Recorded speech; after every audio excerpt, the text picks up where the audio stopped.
a new carbon tax coalition with the separatists.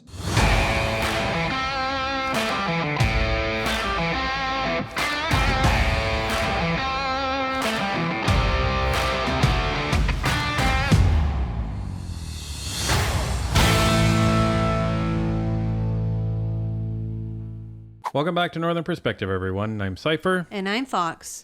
The highly anticipated home heating carbon tax vote occurred today, and it did not come without the drama. During the vote, something happened when the Liberals were standing up to vote against the bill, and immediately following the vote, a point of order was raised. Rising on a point of order. Order, I recognize the Honourable House Leader. Thank you, Mr. Speaker. We just had a very important vote to Canadians, and the member from Avalon literally gave the finger to those Canadians as he stood to vote for our motion, which was to give them a break and a reprieve on home heating costs. He gave the finger to the senior choosing between heating and eating. He gave the finger to all those struggling to make ends meet in an unaffordable Canada. He gave the finger to all Canadians watching.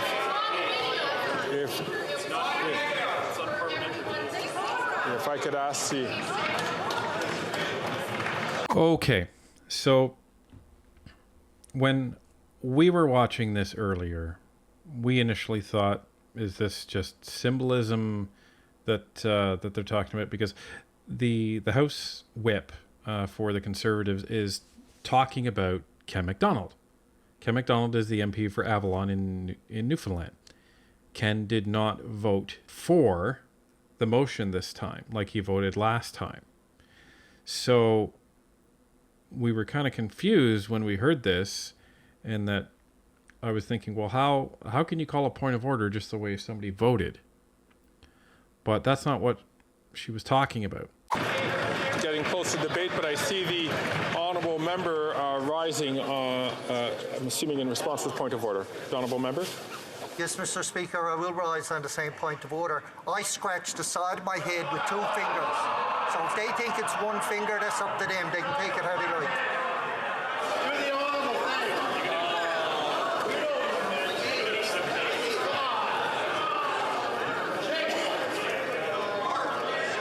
Colleagues, the Honourable Whip from the Opposition. That it's very unusual to scratch the side of your head with your middle finger as you are voting, and this is the second time I have had to rise in this place when a member from the government party has used that finger motion.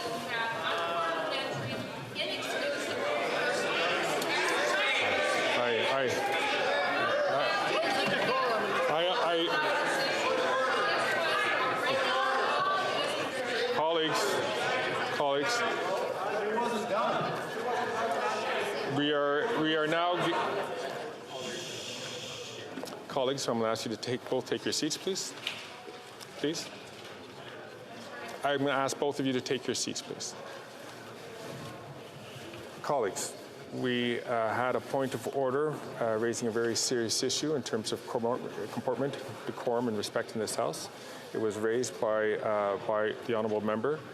The member to whom it was directed at rose and indicated that this was not done on purpose. I'm placed in a very difficult situation here. If honourable colleagues will allow me to take a look at this issue, but let me just say this. When members are often offered an opportunity to explain their actions, and they do, usually the matter is closed. So you may be wondering, what did this look like? Here's a view with no audio, which looks relatively innocent. You can see him scratching the side of his head, as you see there. I initially thought this was much to do about nothing. But then I went back and watched it again. And when you listen to the audio, it casts this in a whole different light. May Cambridge. Mr. May Cambridge. Mr. Johari. Mr. Johari. Mr. Long. Mr. Long. Mr. Longfield. Mr. Longfield. Mr. MacDonald Avalon. Mr. Morrissey. Mr. Mr. Morris. This is where I'm a little bit more skeptical. Because Ken MacDonald, as you know, voted with the Conservatives on the last carbon tax vote, which was subsequently defeated. So when he stood to vote, you can hear the Conservatives yell, "Ken, you flip-flopped again." And it was only then that he did that scratching motion. And we've all done that at some point in our lives. When you're, when somebody's razzing you and you're basically telling them, screw off. And he was smiling as he said it. So we may never know exactly what happened, but it is questionable. My opinion is it really does look like he's just scratching his head, and I don't think we should be making a big deal out of nothing. Like, there's so much stupid shit that the Liberals do on a daily basis that is significant, that impacts the lives of Canadians. I don't want to make a big deal out of what could potentially be nothing when there's so much else to focus on. That's my opinion.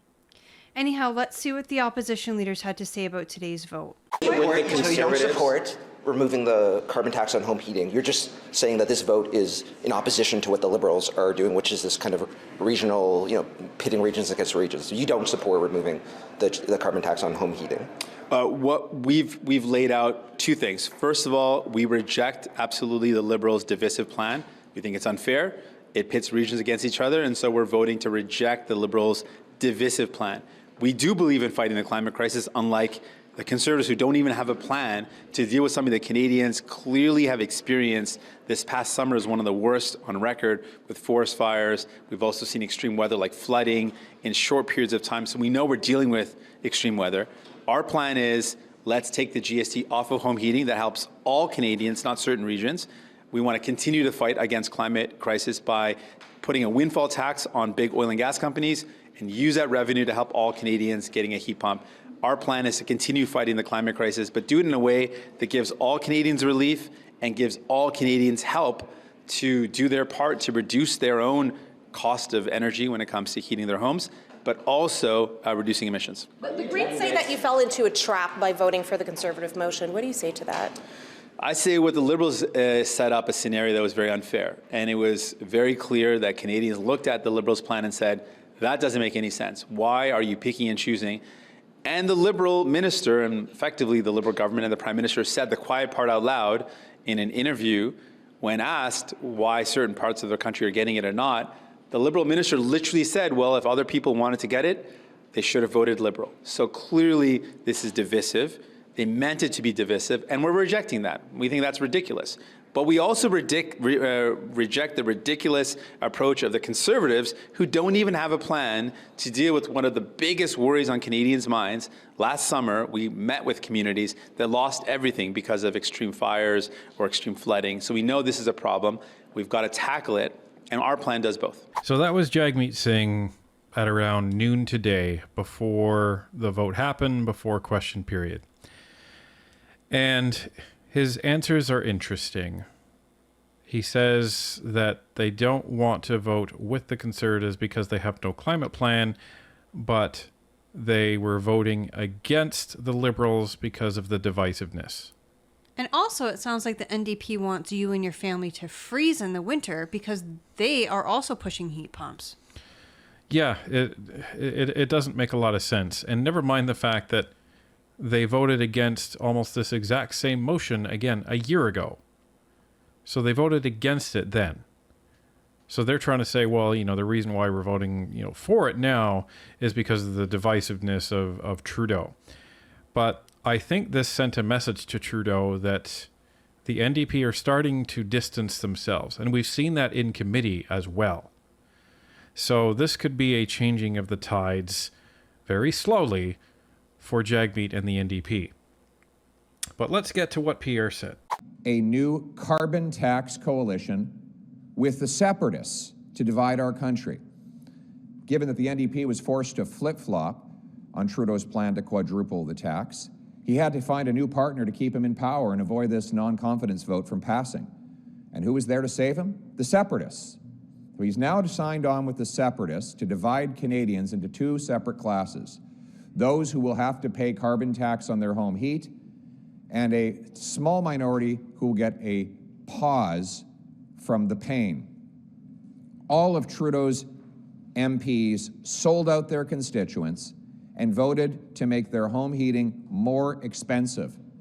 Trudeau and his costly MPs have divided our country, raised our taxes, and pushed our people out into the cold.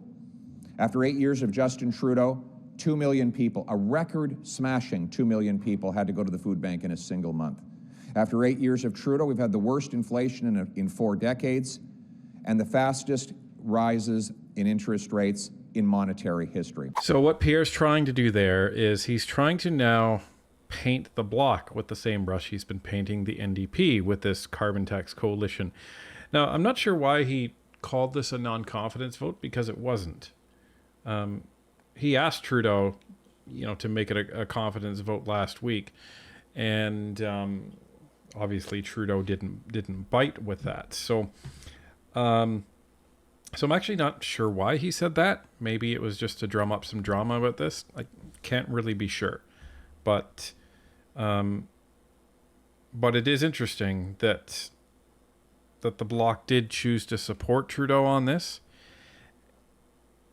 and we'll get to why in a minute. Now in English, okay. The Bloc Québécois considers that since first this so-called carbon tax does not apply in Quebec, in fact, there is no kind of taxation or tarification about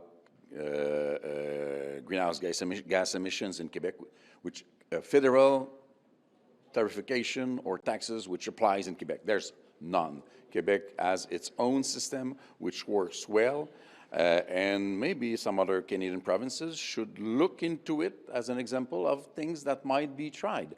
The cap-and-trade system that Quebec has implemented with California, I was minister back then, has now been joined by Washington State, which proves that this might be something interesting to look into. But gas emissions and its effects on the environment do apply in Quebec. And for such a simple environmental question, of course, the Bloc Québécois will not do as the NDP and vote, strangely, with the Conservatives. You say strangely. Why do you say strangely? And does this question, you think, in your mind and the minds of other people, the NDP's commitment to fighting climate change?